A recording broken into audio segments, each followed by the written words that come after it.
नमस्कार, आप सभी का एक बार फिर से हार्दिक स्वागत करता हूं और उम्मीद करता हूं कि आप सभी जहां भी होंगे अच्छे से होंगे और अपनी पढ़ाई लिखाई अच्छे से कर रहे होंगे और इस चैनल पर आप सभी की परीक्षा के दृष्टिकोण से जो भी मैटर उपलब्ध हैं उनका आप सही से उपयोग कर रहे होंगे। आज मैं जिस विषय पर बातचीत करने जा रहा हूं वो काफ़ी संवेदनशील विषय है। अक्सर हम यूजीसी नेट जेआरएफ की तैयारी को लेकर चर्चा करते हैं, लेकिन आज हम बात करेंगे कि जो भी विद्यार्थी अब शोधार्थी के तौर पर जेआरएफ क्वालिफाइड करने के बाद कहीं न कहीं पीएचडी में एडमिशन ले चुके हैं, तो ऐसा माना जाता है कि जेआरएफ मीठा जहर, स्वीट पॉइजन और मधुमेह की तरह होता है। चाहे आप देखेंगे यूनिवर्सिटी कैंपस में या डेलीगेसी में या फिर जिनको भी जेआरएफ के बारे में थोड़ी जानकारी होती है, वो सब सीधे सीधे एक धारणा सी बनी हुई है कि जेआरएफ मीठा जहर के समान है, स्वीट पॉइजन है या फिर मधुमेह है। तो हमारे दिमाग में आया कि इस धारणा को कितना सही माना जाए, कितना गलत माना जाए, क्योंकि कुछ चीज़ें लोक अनुभव पर आधारित होती हैं, उसमें कुछ सच्चाइयाँ भी होती हैं, कुछ अफवाहें भी होती हैं। तो हम इस पर विस्तार से बात करेंगे। उसके पहले मैं उन तमाम विद्यार्थियों का हार्दिक आभार व्यक्त करता हूं जो कि इस चैनल से पढ़ाई करके नेट जेआरएफ क्वालिफाइड किए और अलग अलग चैनल्स पे इस चैनल के बारे में अपनी राय रखते हैं। तो काफ़ी अच्छा लगता है और लगता है कि जिस उद्देश्य से हम इस प्लेटफॉर्म को खड़ा किए, इस पर काम करना शुरू किए, अब वो उद्देश्य धीरे धीरे आगे अपने लक्ष्य की तरफ बढ़ रहा है और जो भी हमने बीएचयू, जेएनयू जैसे विश्वविद्यालयों से पढ़ाई करके अर्न किया, कमाया, उसको अब आप सभी को देने की बारी आई है, जिसको कि मैं दे भी रहा हूँ और इसका फ़ायदा ज़रूरतमंद छात्र भी ले रहे हैं और जो भी अलग अलग केंद्रीय विश्वविद्यालयों में बच्चे पढ़ रहे हैं उनको भी मिल रहा है। अब हमारा जो भी प्रसार है बीएचयू, जेएनयू से डीयू तक पहुंच चुका है। मैंने इंटरव्यू में कई विद्यार्थियों को देखा जो कि दिल्ली विश्वविद्यालय से जुड़े हुए हैं, तो काफ़ी अच्छा लगता है इसको। और आपके दिमाग में आ रहा होगा कि ये सभी चीज़ें मुझे कैसे मिल जाती हैं। तो जो भी विद्यार्थी यहाँ जुड़े हुए हैं और हमारे शुभचिंतक के तौर पर हैं, उनको इस चैनल के प्रति कहीं से भी सकारात्मक कोई चीज़ मिलती है तो मुझे तुरंत वो व्हाट्सएप करते हैं, लिंक भेजते हैं और संदेश को पहुंचाते हैं और हम भी उसको बहुत चाव से देखते हैं और अच्छा लगता है कि कम से कम वे सभी विद्यार्थी अपनी बातों को बेबाकी से और ईमानदारी से रख रहे हैं और स्वीकार कर रहे हैं कि हाँ, इस चैनल ने थोड़ा बहुत योगदान दिया है। तो आप सभी का मैं हार्दिक आभार व्यक्त करता हूँ। अब बात करते हैं मुद्दे के ऊपर कि क्या जेआरएफ सही में मीठा जहर है या फिर ये केवल धारणा मात्र है। आप देखेंगे कि जेआरएफ पाने के बाद एक आर्थिक सहायता तो शोधार्थियों को मिलती है और जेआरएफ तभी सार्थक है जब आप कहीं पीएचडी में एडमिशन लेंगे। बिना पीएचडी में एडमिशन लिए आप कई बार जेआरएफ क्वालिफाइड हो जाएं, उसका कोई मतलब नहीं। तो यानी कि जेआरएफ के बाद तुरंत आपको पीएचडी में एडमिशन लेना है। स्कॉलरशिप आप देखेंगे अपने जीवन में कई बार आप पा चुके होंगे, छोटी कक्षाओं में, फिर जेआरएफ से पहले भी आपने अलग अलग जगहों पर स्कॉलरशिप पाया होगा, लेकिन वो सब ऐसे स्कॉलरशिप हुआ करते थे जो कि समय विशेष अवसर पर मिलते थे। कभी साल भर में मिल गए, कभी 2 साल में मिल गए। लेकिन जेआरएफ एक ऐसी स्कॉलरशिप है, जूनियर रिसर्च फेलोशिप, कि ये हर महीने आपको औसतन 40,000 रुपये शोध कार्य के लिए यूजीसी द्वारा दी जाती है और ये 5 साल तक दी जाती है। इसमें आगे चलकर विभाजन भी होता है, 2 साल तक जेआरएफ और 3 साल तक एसआरएफ यानी सीनियर रिसर्च फेलोशिप। तो जेआरएफ और एसआरएफ दोनों को अगर मिलाकर हम देखें तो 5 साल में लगभग 24 लाख रुपए आपको यूजीसी द्वारा दिए जाते हैं शोध कार्य के लिए। लेकिन क्या कारण है कि न शोध में बहुत अच्छी गुणवत्ता दिखाई पड़ती है, और न उस रिसर्च स्कॉलर में जो कि जेआरएफ क्वालिफाइड किया और वो अगर अपनी सारी चीज़ों को नियंत्रित नहीं किया तो वो उसके ऊपर लोग मीठा जहर का आरोप लगाना शुरू कर दिए कि ये जेआरएफ जब से हो गया था तभी मुझे पता चल गया कि अब ये मीठा जहर धीरे धीरे खाना शुरू कर दिया है। तो ऐसी चीज़ें क्यों आती हैं?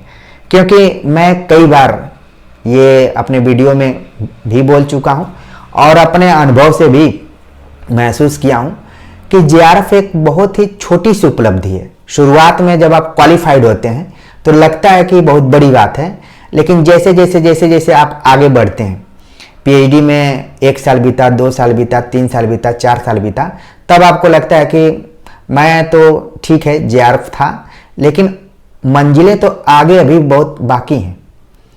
ठीक है, तो धीरे धीरे आपको पैसे मिलते जाते हैं शोध कार्य के लिए, लेकिन उन पैसों का उपयोग या उपभोग आप कहाँ पर कैसे करते हैं, अंतिम समय में आप देखते हैं कि पीएचडी में आपको याद आता है कि पीएचडी में एडमिशन लेना आसान है, पीएचडी लिखना कठिन है, क्योंकि एक एक पेज आपको लिखने में काफ़ी मशक्क़त करनी पड़ती है, एक एक वाक्य।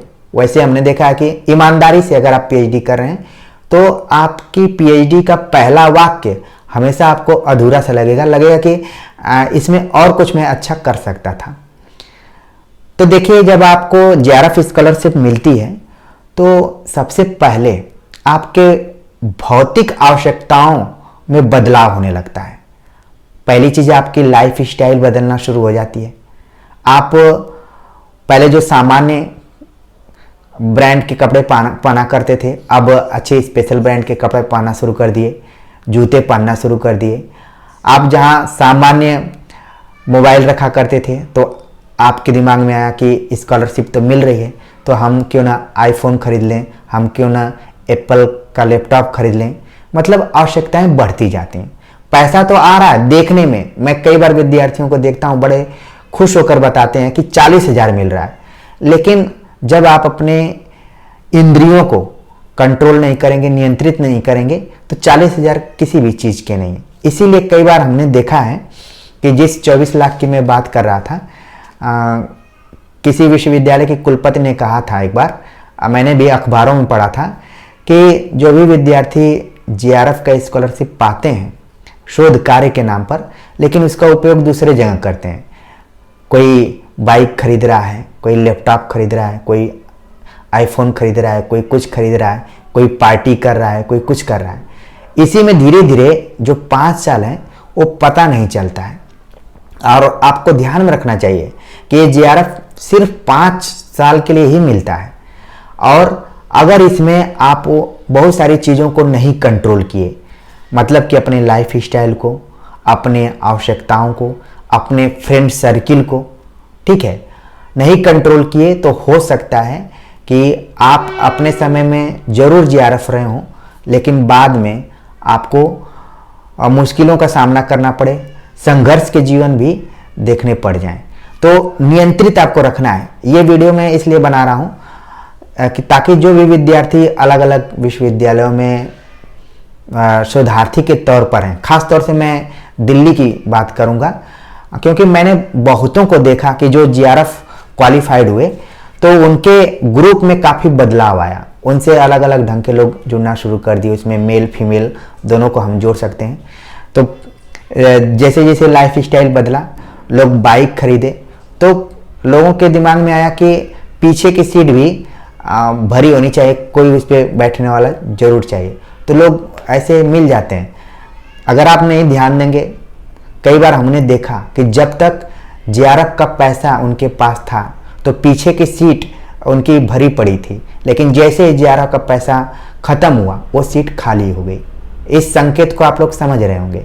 ये मेट्रोपॉलिटन जगह की मैं बात कर रहा हूँ। नॉर्मली जो सुदूर इलाके के विद्यार्थी हैं वो तो मान लीजिए अपने पैसे का उपयोग कहाँ कर रहे हैं, कैसे कर रहे हैं, शोध कार्य के लिए ईमानदारी से कितना कर रहे हैं, वो तो खुद शोधार्थी ही जानते हैं।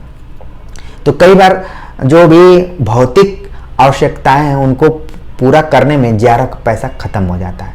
एक बार मुझे याद है कि मैं जब जेआरएफ हुआ तो मेरे भी बदलाव आया, और जाहिर सी बात है कि बदलाव आना चाहिए। पहले जो भी हम कपड़े खरीदते थे थोड़ा ब्रांड की तरफ गए, जूते भी ब्रांड के खरीदना शुरू किए। दूसरे नंबर पे हम एनसीईआरटी की बुक्स खरीदे बेरसराय से जाकर कि एनसीईआरटी की बुक खरीदेंगे। फिर हमने स्कूटी खरीदा, और ये कहते हुए मुझे अच्छा भी लग रहा है बुरा भी लग रहा है कि पीछे की सीट मेरी कभी नहीं भरी, और कई बार तो मुझे ताने भी सुनने पड़ते हैं कि आप केवल पढ़ाई में ही ध्यान लगा रहे थे तो पीछे की सीट कहाँ से भरेगी। तो हमने बहुत प्रयास नहीं किया क्योंकि मेरे पास इतना वक्त नहीं था, क्योंकि पीछे की सीट भरने के लिए आपको वक्त भी देना पड़ता है। तो कई बार ना इसमें आपके वक्त जाया होते हैं। अब जब पता नहीं चलता है, आपको लगता है कि अभी तो 5 साल है, लेकिन वो ख़त्म हो जाता है। ठीक है, तो हमने स्कूटी खरीद ली थी, मैं ही सिंगल उसका उपभोग किया, बहुत ज़्यादा दिन तक नहीं किया। फिर इसके बाद हमने यूपीएससी की मेंस की कोचिंग ज्वाइन की थी। और उस ज़माने में सबके जेएनयू में जो भी विद्यार्थी पढ़ते हैं उनके दिमाग में एक आता है कि सिविल सर्विसेज की भी तैयारी कर लें, और कहा भी जाता है कि भले आप न उसमें सक्सेस हों लेकिन थोड़ा बहुत पढ़ते हैं तो उसका उपयोग आप अपने अन्य जो भी करियर हैं उसमें कर सकते हैं। इसलिए कई बार आप देखते होंगे वीडियोज इत्यादि मैं बनाता हूं तो चीज़ों को कोरिलेट करके बताने की कोशिश करता हूं। तो इसी तरीके से जो भी वर्तमान समय में विद्यार्थी हैं वो भी अपने लाइफ स्टाइल को चेंज करते हुए, अपनी आवश्यकताओं को आगे पूरा करते हुए वो भी कोचिंग इत्यादि करते हैं। ये अच्छी चीज़ है, कोई बात नहीं। पीएचडी में मेरा ये मानना है कि पीएचडी में एडमिशन लेना आसान है, पीएचडी लिखना कठिन हो जाता है, क्योंकि हम जो 5 साल का मौका हमें मिलता है उसमें 4 साल तो ऐसे इंतजार में इधर उधर करने में ख़त्म कर देते हैं। आखिरी की 1 साल में थोड़ा सा प्रेशर हमारे ऊपर पड़ता है कि अब पीएचडी लिखने का समय आ गया, उधर सुपरवाइजर का प्रेशर आ गया, विश्वविद्यालय का आ गया, तो लगता है कि अब कुछ करना पड़ेगा, और फिर दबाव में हम पीएचडी लिखना शुरू कर देते हैं। जो भी स्कॉलरशिप आई शोध के नाम पर, उस पर तो हमने बहुत काम नहीं किया। अच्छा, उस पर काम नहीं किया, उसका भी कारण है। उसका कारण ये है कि आप वर्तमान समय में खासतौर से हिंदी लिटरेचर में कितना भी मेहनत से रिसर्च करेंगे उसको कोई मानने वाला नहीं है। मैंने दिल्ली विश्वविद्यालय के कई ऐसे प्रोफेसरों को देखा वाइवा लेते हुए, उन्होंने कुछ नहीं पढ़ा तुरंत उठाकर फेंक दिया कि तुम क्या कूड़ा करकट किए हो। ठीक है, तो इसलिए विद्यार्थियों को ये लगता है कि बहुत अच्छा भी करेंगे तो भी वही सुनना है, नहीं अच्छा करेंगे तो भी वही सुनना है। ठीक है, तो शोध की गुणवत्ता को परखने के लिए उस तरीके के प्रोफेसर्स की भी जरूरत है। ठीक है, वही इस चीज को समझ पाएगा। और आजकल केंद्रीय विश्वविद्यालयों में और अन्य जगहों पर किस तरीके से नियुक्तियां हो रही हैं, आप अगर उनकी परख करना शुरू कर देंगे तो शायद ऑफलाइन क्लास करना आपको छोड़ना पड़ जाएगा, लेकिन वो तो सिस्टम है, आपको क्लास करना पड़ेगा। ठीक है, तो शोध कार्य के लिए जो भी स्कॉलरशिप मिली उसमें भी अच्छी गुणवत्ता नहीं है, तो इसलिए बच्चों को लगता है कि साइड से हम कोई अपना कंपटीशन की तैयारी कर लेते हैं, उसी में सफलता मिले। लेकिन जब तक ये पैसा आता है, क्योंकि ऐसा मानना है, इसीलिए इसको मीठा जहर कहा गया कि ये ऐसा पैसा है कि लगता नहीं है कि वो बहुत मेहनत से, एक होता है जैसे कि आप मेहनत करके अर्न करते हैं तो उसकी आपको वैल्यू पता चलती है। ऐसा आपने सुना भी होगा कि जेआरएफ का पैसा लगता है कि फ्री में मिल रहा है।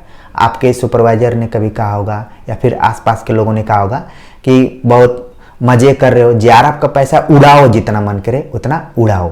ठीक है, और सही में पैसा उड़ भी जाता है। प्रेमचंद ने बहुत पहले लिख दिया कि ये हाथ का मैल होता है। ठीक है ना, जो 24 लाख की मैं बात किया, आप काउंट करना शुरू कर देंगे तो फिर नहीं होगा। एक बार मैं अपने पैसे को, स्कॉलरशिप का मैं काउंट करना शुरू किया और मैं 3-4 लाख तक गया। इसके बाद मैं बंद कर दिया क्योंकि तनाव सा होने लगा कि क्या क्या मतलब कहाँ पैसा खत्म हो रहा है।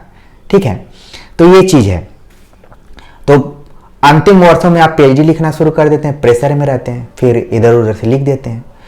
इस बीच क्या होता है कि जो भी आपकी ग्रुपिंग थी, जेआरएफ वालों के साथ मैंने देखा है खासतौर से दिल्ली में ही कि उनको पॉलिटिकल पार्टीज वाले भी पकड़ते हैं। मतलब जो छात्र संघ चुनाव होता है उसमें भी कि डोनेशन दो और मैंने कई अपने मित्रों को देखा कि वो जेआरएफ के पैसे का भरपूर उपयोग किए। उनको था कि हाँ लाओ एकदम दो, खत्म, पूरा पैसा खत्म हो गया। तो इन सारी चीज़ों पर आपको नियंत्रण करना है, और इसीलिए मीठा जहर है कि ये ऐसा जहर है कि पता भी नहीं चलेगा कि कब आपको ख़त्म कर गया। और जो मैंने जिक्र किया था, पीछे की सीट लोग चाहते हैं कि हमेशा भरी रहे, और जब तक आपके पास पैसा रहता है वो पीछे की सीट भरी रहती है। जैसे ही पैसा ख़त्म होता है तो वो सीट भी खाली होती है और आप दिमाग से भी खाली हो जाते हैं। और मैंने कई लोगों को डिप्रेशन में जाते हुए देखा कि अब वो क्या करें। जो विद्यार्थी एक ज़माने में जेआरएफ क्वालिफाइड कर लिया था, वो अब किसी कंपटीशन को निकाल ही नहीं पा रहा है।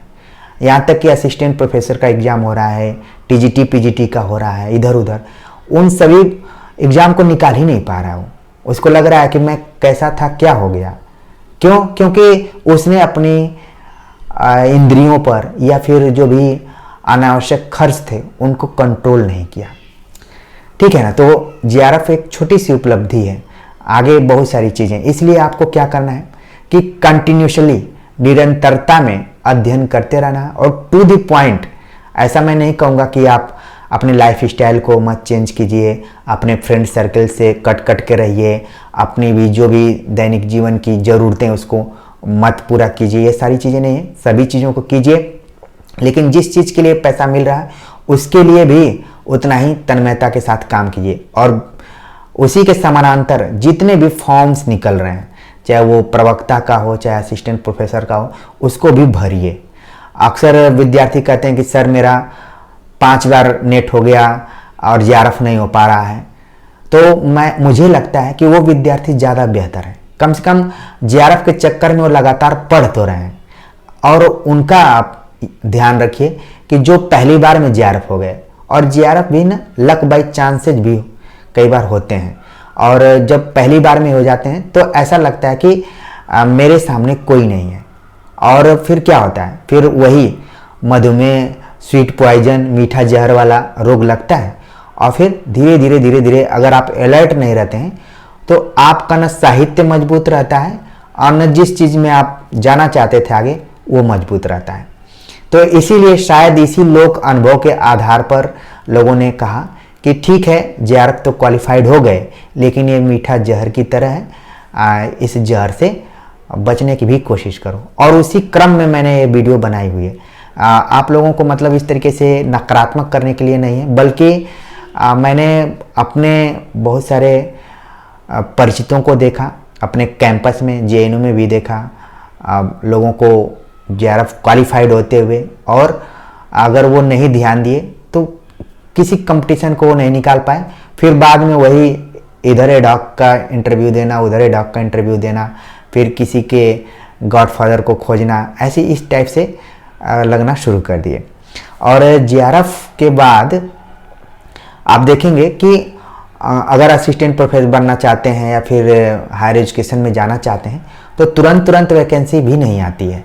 2 साल 3 साल 4 साल पे वैकेंसी जाती हैं, उनको कंप्लीट होने में भी टाइम लगता है। तो अगर आप कंटिन्यू नहीं रखेंगे, जैसे मैं अगर याद करूं तो मेरा जेआरएफ 2011 में हुआ और मुझे नौकरी मिली 2017 में, यानी कि लगभग 6 साल मुझे स्ट्रगल करना पड़ा। और मार्के की बात यह है कि मैं कंटिन्यू एकदम था, पढ़ाई बिल्कुल, क्योंकि मुझे पार्टी से इतना कुछ लेना देना नहीं था। पीछे की सीट खाली ही रह गई, ठीक है, जिसको कि लेकर मेरी पत्नी कई बार मुझे ताना भी देती हैं कि आप पढ़ते ही रहते थे तो फिर कहाँ से होगा। तो ये सब हंसी मजाक चलता है, ठीक है।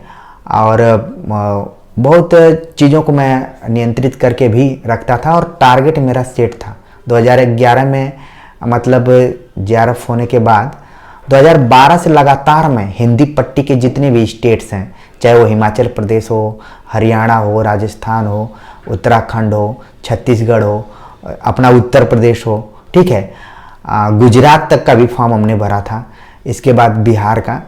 तो लगातार 2012 से इंटरव्यू इत्यादि देते रहा। प्रोसेस सबका अलग अलग होता है, कहीं पर रिटेन एग्जाम हो गया, कहीं पर केवल इंटरव्यू बेस। तो जहाँ जहाँ रिटेन और इंटरव्यू दोनों था वहाँ वहाँ मेरा सिलेक्शन हुआ। ये बहुत ही लक की बात है कि आप YouTube चैनल पे बहुत कम इस तरीके के टीचर्स को देखेंगे कि जो इस अनुभूति को प्रोफेसर बना भी हो।